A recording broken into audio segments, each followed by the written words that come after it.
Sam, let's get into the Nebraska game here. I'm I'm curious as you watch that, as you kind of dissect everything through it. The narrative in game was how bad Nebraska was on the offensive and defensive lines. I- Mhm. If you got a chance to rewatch that, did that hold up in your mind? Did you think they were a little better, a little worse than you thought real time? Like, what was your perception of the line play compared to how people felt about it real time? Well, we'll talk first about the defense in real time, and you can ask the people who are sitting next to me. I called out the 54-yard touchdown. I don't know, and Damon can probably explain this way better than I can. I don't know if Nebraska was misaligned there. I'm not sure what was going on, but it seemed like something was not right in Nebraska's defensive alignment on that play. I know they brought a blitz from the wide side there. I'm like, they're going to go to the short side and they're going to run zone and they're going to score. And they did. And so, like, that rarely happens. I'm not a coach. I'm not a former player, but there was something not right about that look on that play. So in real time, I don't know if that was the line getting dominated or something got wrong, but like two Huskers were blocked into other Huskers. That's something that can't happen. The execution there was not right. And so there was that.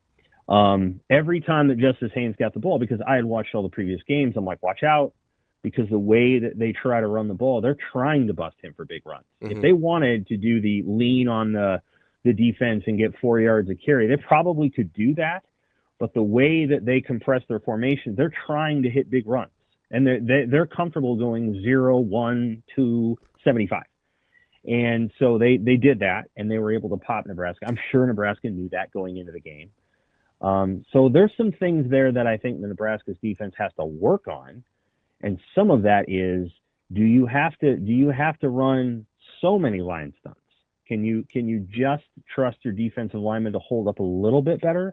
Because I feel like the calls that Butler makes speaks to what he actually thinks of the group, which is, we got to get creative here, or otherwise we're just going to get pushed around. So maybe that's not true, but that's kind of what I see. On the offensive side of the ball, I thought it was pretty concerning. And so, like, the tackles, and Rhule was able to articulate it well in the post game when he's like, it seemed like we weren't attacking or being aggressive and we were giving them too much credit, which is never a thing that you want your coach to say. Like, it almost sounds like Nebraska was their tackles were almost a little intimidated, or they were, but you can't catch. And they were kind of catching. And what I put in my rewind today is a lot of those guys are kind of built like Nick Benito, who plays for the Denver Broncos and is a terrific player. And if people remember, he wrecked Nebraska's life back in 21 when Nebraska went down there and lost to Oklahoma. He had 2 sacks and about 95 hurries. And Adrian Martinez, he couldn't get away from him. And this felt like that. It almost felt like Nebraska just didn't handle what Michigan was trying to do that well, and Michigan was not always bringing 6 guys. The one blitz was pretty crafty, and they brought like 6, and it worked. But there were a couple times when they brought 3 or 4, and you got to be able to block that. Otherwise, your quarterback, who I thought played pretty well, isn't going to have much of a chance if you can't block 3 and 4 man pass rushes. Sam, I'm going to read you a couple of stats, and I want you to tell me what they tell you. Keep in mind the way both teams played offense. Of the 76 snaps that Michigan saw defensively, they were 40 solo tackles. Of the 54 snaps that Nebraska saw, there were 26 solo tackles. Mm-hmm. For me, that's pretty alarming as much as Nebraska played out in space offensively. And I get sacks count as solos, but doesn't it seem like that number should be flipped? Potentially, yeah. Obviously, Nebraska didn't tackle them a few of the times because they just went to the end zone. But yes, yeah. I mean, I think there's. You think Michigan is that much better than Nebraska mano a mano out in the open field? I thought that's a big 40 solos in 76 plays the way Nebraska. Yeah, that's a big number for me. Yeah, I think Nebraska. Well, some of it is that Nebraska's throwing the ball a lot, and so when you throw the ball a lot, a lot of times guys will get tackles out in the open because they're the only guy there. But yeah, I don't know. I mean, I think that's an interesting thing that I hadn't thought about. I would say that Michigan probably tackled better. I know they did, And Nebraska's probably got to do a better job of making guys miss. And, my framework is, and As and I've OCs and listened to, DCs, is the goal is to get your free guy on our free guy, Mhm. right? Yeah, I know. So Yeah. Well, but beyond that, I think there is a question to be had about whether Nebraska, especially in the second half, it's 17-17, it's 20-17, whatever it is. Nebraska really didn't try to run the ball much. They just didn't. And I don't know if they went away from it too much or whatever you want to call it, but I felt like on the first drive of the game, they had 33 rushing yards on the first drive of the game. And I think the rest of the game, even if we're taking out the sacks, I think they had about 59. And some of it is you've got to find a way as an offense to continue pounding. And I don't know. It feels like Nebraska's run offense and run defense just aren't as good as they could be. And I think whether that's an issue of commitment or whether that's an issue of talent, it's hard to say. But I don't feel like Nebraska's rush offense, aside from the long runs against Akron and Houston Christian, which skew the numbers, has been very good this year. And I think the run defense hasn't been very good this year. And the pass offense and the pass defense are both very good. And it was almost like they spent 9 months working on that, and they got really good at it. Iron sharpens iron. And you can tell that when Nebraska drops back to pass, Dylan's good. I mean, he's spinning it. When Nebraska defends the pass, the guys are good, other than giving up a couple of runs. But when teams just want to run the football, either team wants to run the football, I feel like Nebraska is not as good as I expected them to be at running the ball. They're about what I expected on run defense, to be honest. That was the issue going into the season.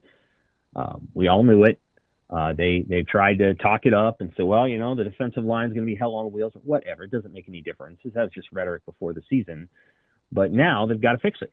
And they've got to fix it fast because guess what? If you give up 200 yards rushing really to anybody in the league, you're going to lose. And so they're going to want to not do that again. And every team's going to go to school on what Michigan just did. How many teams do you think are capable of executing what Michigan just did, though? Not necessarily a ton. I think USC can. USC did against Nebraska last year. Is he the second leading rusher? Who was that? Behind Haynes. And his name Wayman Jordan or Eli Sanders. There's two of them. There's two guys that are, I don't know. Let me take a look. I think I'm going to say he's up there. One of them is. Oh, yeah. Jonah Coleman is technically number 2, and then Wayman Jordan, and then Emmett Johnson.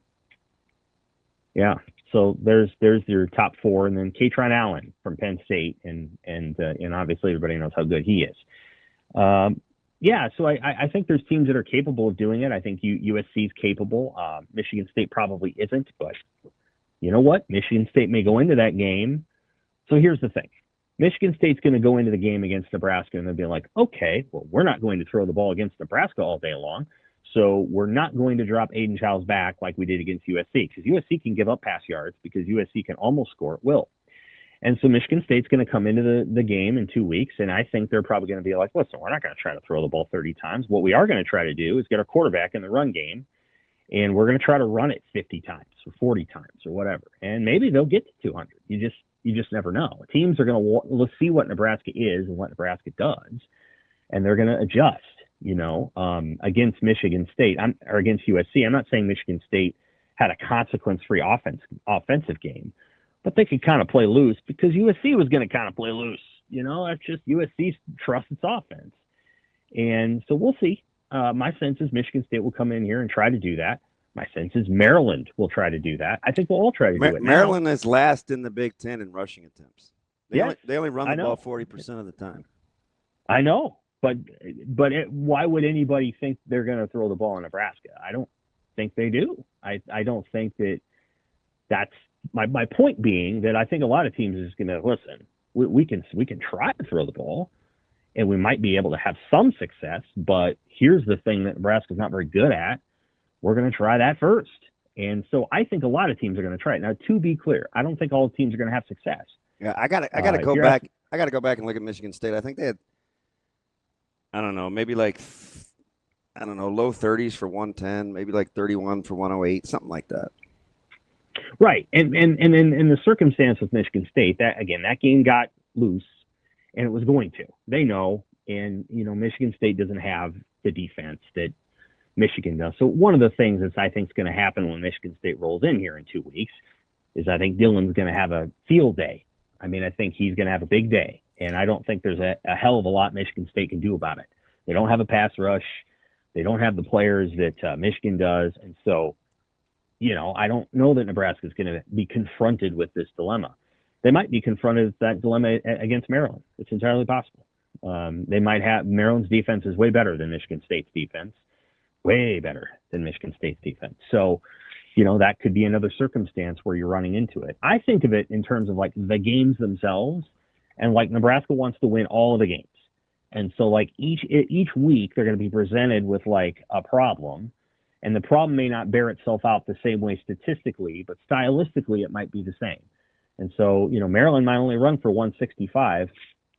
But by goodness, that'll be 50 more than they're running for now. So like that kind of stuff. You've got to be mindful from here on out that teams are going to try to run it on you. Sam, if Maryland runs for 165, I don't even know how you like him. I don't know, man. I don't know. I get it. I totally understand, and I'm not saying they will. I'm just saying that like what teams are probably going to try to do from here on out is they're going to look at what Nebraska does well. USC will be like, screw it, we'll just be who we are, and we'll see if Nebraska can beat that. And Penn State probably will too. And Iowa can only be one way, so Iowa will do what Iowa always does. And for what it's worth, I think Nebraska is going to take Iowa to the house. I've said that a couple of times, and I think it's time for Nebraska to do that, and I think they will. But they may not too.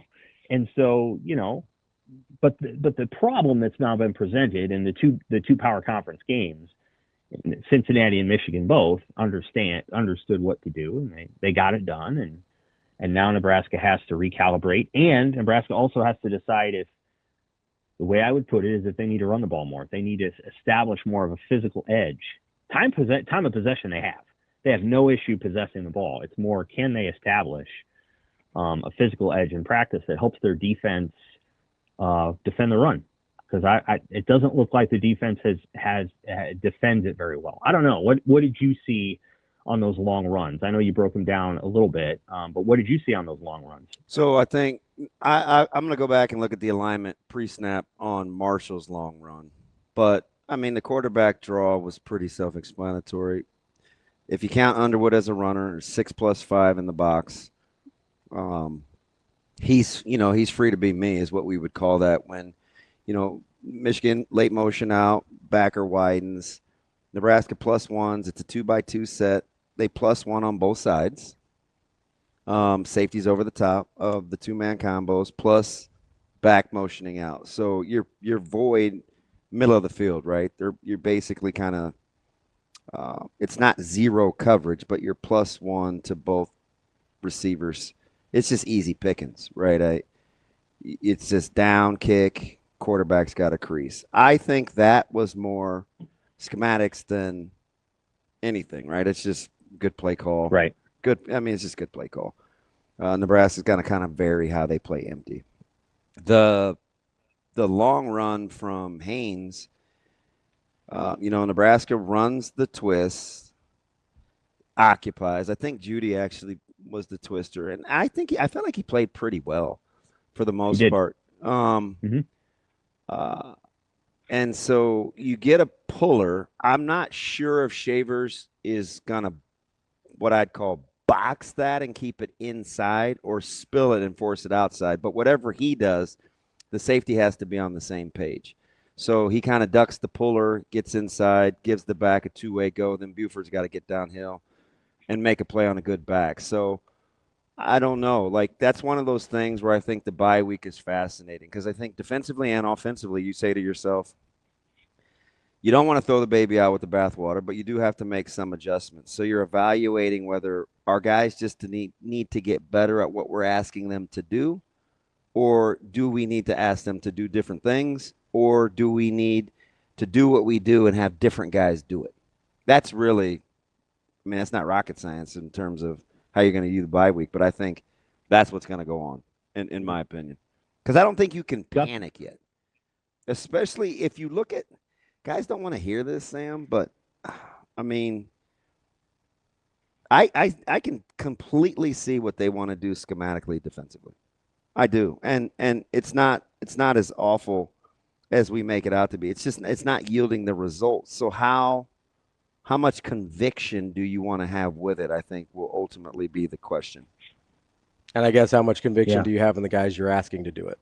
Well, that's always an option. That's part of it, right? Right. I thought, MRI and I've talked about Michael Rose-Ivy and I've talked about this quite a bit, and I think he's got a really good Twitter thread on the defensive scheme. Like I think players and coaches, and I'm not trying to isolate.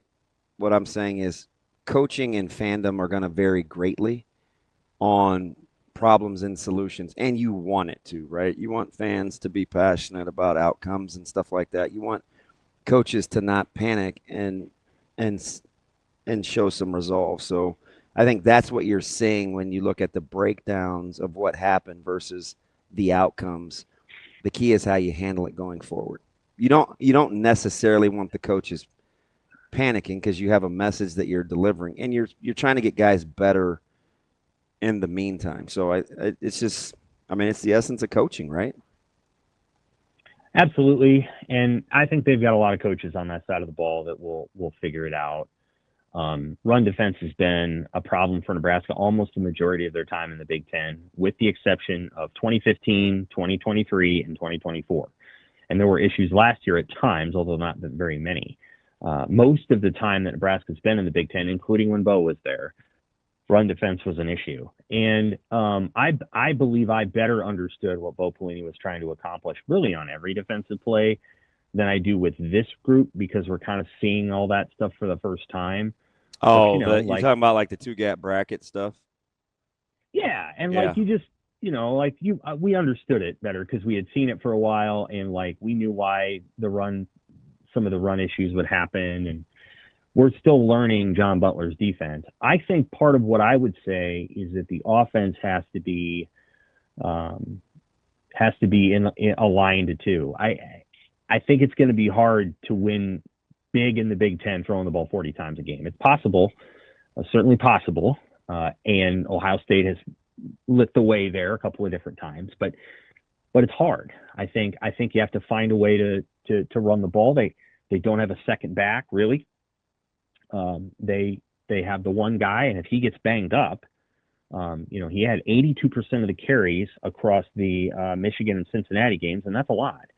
If Emmett Johnson gets banged up, and he, let's say midway through this 6-game stretch that they're going to have after the bye week, well, what are you going to do? Like, are you going to put Nelson in there? Is he your number 2? Ives didn't play this week. I don't think. Maybe he did. Maybe he got in there, but he didn't have a carry. Mosie's kind of a receiver. As you know, they passed on getting Marty Brown over the summer. They felt good about what they had in the room. I don't know, I don't know if Emmett's the best red zone running back. So, like, there's just questions on the offensive side of the ball that I think Dylan can paper over because he's good. And Ja'Cory Barney and Dane Key and Isaiah Hunter can paper over because they're good, and Luke Lindemeyer's good. But it doesn't solve everything. And they are going to play defenses that are pretty good. I mean, Maryland's defense is good. I mean, I don't think it's great, but it's good. And I think Northwestern will play, as Northwestern always does, will play very hard and very tough. And Minnesota's defense is good, especially up there. I mean, Nebraska's going to have to, Nebraska's not going up there for a cakewalk. So the key here is to win all the games. And so you got to find ways to solve all the questions that you have going into them. And that's where they stand, because this is still a team that could go 10-2 or 9-3. It's also a team that could go 7-5 and 6-6 if they're not careful. They have to play each week and take each week as it comes and figure out the best way to address their weaknesses and accentuate their strengths. And I think the Michigan game hopefully gives them a template in which to do that. Sam, I want to talk to you real quick before we let you out of here. A lot of the narratives, as I think a lot of people maybe expected this week after or whenever Nebraska's first loss was going to come over the course of the season, right? Heard a lot of people talking about, hey, this is why other coaches don't do podcasts, and this is why other coaches don't do so many media appearances, and this is why this, and this is why that. And I guess we haven't asked your thoughts on it, I don't think. So I'm curious to start Mhm. there, and I'm curious whether you think Coach Rhule's media availability is a contributing factor to what happened on Saturday. I don't. I don't think it is a contributing factor to what happened on Saturday. I think that's probably the best way I can put it. Matt Rhule is doing those things not just for his own whatever. I think he feels like Nebraska has to continue to promote its brand and for the purpose of recruiting. Yeah. So this is about players. Now I think some of it's about players, and I don't think he's going to make a big, to do about that. But they need to continue to get good players. You see what happens when you go a year or two without getting the guys that you need, either in the portal or among the rookies, the freshmen. You see what happens. Teams are going to fall off very quickly. That's going to happen. You're not going to be just good year after year after year. You have to keep following up. Look at what happened to Kansas State. Look at what happened to Oklahoma State. Oklahoma State is the largest cautionary tale there is. I mean, Oklahoma State 4 years ago was playing for the Big 12 title and was a yard and a half away from winning it, and had a real nice run there from 2011 to 2021. Everybody remembers how good Oklahoma State was in that period of time, and now it's almost over. I mean, Mike Gundy's probably done, and that's because they didn't get the players. When some of the good guys left for the NFL, he didn't replenish them, or he was behind it. So I think I understand why Rhule is doing what he's doing. Anytime you do that stuff, you open yourself up for criticism. I think he's aware of that, and I think he'll handle that fine. But no, what I would say, here's what I will say. I think at times prior to maybe today, too many of the media's questions have been focused on that. Like, I understand what they're doing, and I appreciate, there's a lot of questions about these things, and it feels sort of, it is Matt Rhule's job to promote Nebraska's brand and to help with recruiting. I think we have spent a little bit too much time on those accoutrements. Yeah, and that's not our job. As the media, that's not what we're there. And I felt like there was a little bit more conversation about Michigan last week, but the question I referenced at the beginning of my column on today was a pregame for Cincinnati, and there were virtually no questions about football. It was all about this ancillary stuff and going to Arrowhead and the podcast and all these other things. And I'm like, guys, I get it, but these games are real. Nebraska's gonna have to play good teams. They're not perfect. It's a 2-year conversation. I've talked to people about that too. This team's going to be way better next year, in my opinion, than they are this year. But they got to make a leap this year, and all these things are important. And so I feel like there's been a little bit too much focus on that. But quite frankly, Matt Rhule does not go into the press conference planning on opining on his podcast. I don't think he actually wants to do that. I think he loves talking about football, and he's always been very fair to us when we ask hard questions. I just think that's probably, you're going to hear a few more of those today. Again, I've asked many stupid questions before. I lead the pack. I am number one in bad questions over the last 15 years. If you're doing this year after year, you're going to ask bad questions. And so that happens all the time. But at the bottom line, or at the end of the day, this is a team that's, now we're in the thick of it. And it's going to be really interesting to watch, because everybody was kind of like, well, Nebraska's going to win this game. And there were even some uplift questions on Saturday and Rhule, to his credit, was like, yeah, I don't really like where we are right now. He got it. Or when, Dylan was asked about how good it was going to be to have a bye week, and players hate going on a bye week with a loss. Yeah, absolutely. They hate it because now there's nothing they can do on Saturday. They have to wait. And he's got to watch all the games Saturday, and I'm sure he will. And he'll watch Oregon and Dante Moore, and he'll watch USC, and he'll be like, I want to be out there right now. Dylan's a competitor, and I appreciated his vibe on Saturday. I think you're going to see that click into place now, where it's like, okay, this isn't just pat Nebraska on the back because they're winning 6 and 7 games. This is a program that wants to take a big jump in a real hurry. And I think that our questions need to be commensurate to that versus, isn't it neat that he's got a podcast? I don't think the podcast has anything to do with their success. I think he's doing it for a very specific reason. And I don't think you're going to find somebody who's more focused on winning than that coach has been at Nebraska. So there's my answer. It doesn't have any effect other than they're promoting the brand in order to get the recruiting message out, which they feel like they need to do because they feel like they need more good players like Ja'Cory Barney. If Ja'Cory Barney's not here, folks, if they didn't get Ja'Cory Barney 18 months ago in the summer, Nebraska probably loses by 14-17 on Saturday. That's how important Ja'Cory Barney was. Mm-hmm. That's Sam McKewon, Omaha World Herald. Sam, appreciate the time as always. We'll talk to you next week. Take care. Thanks, Sam.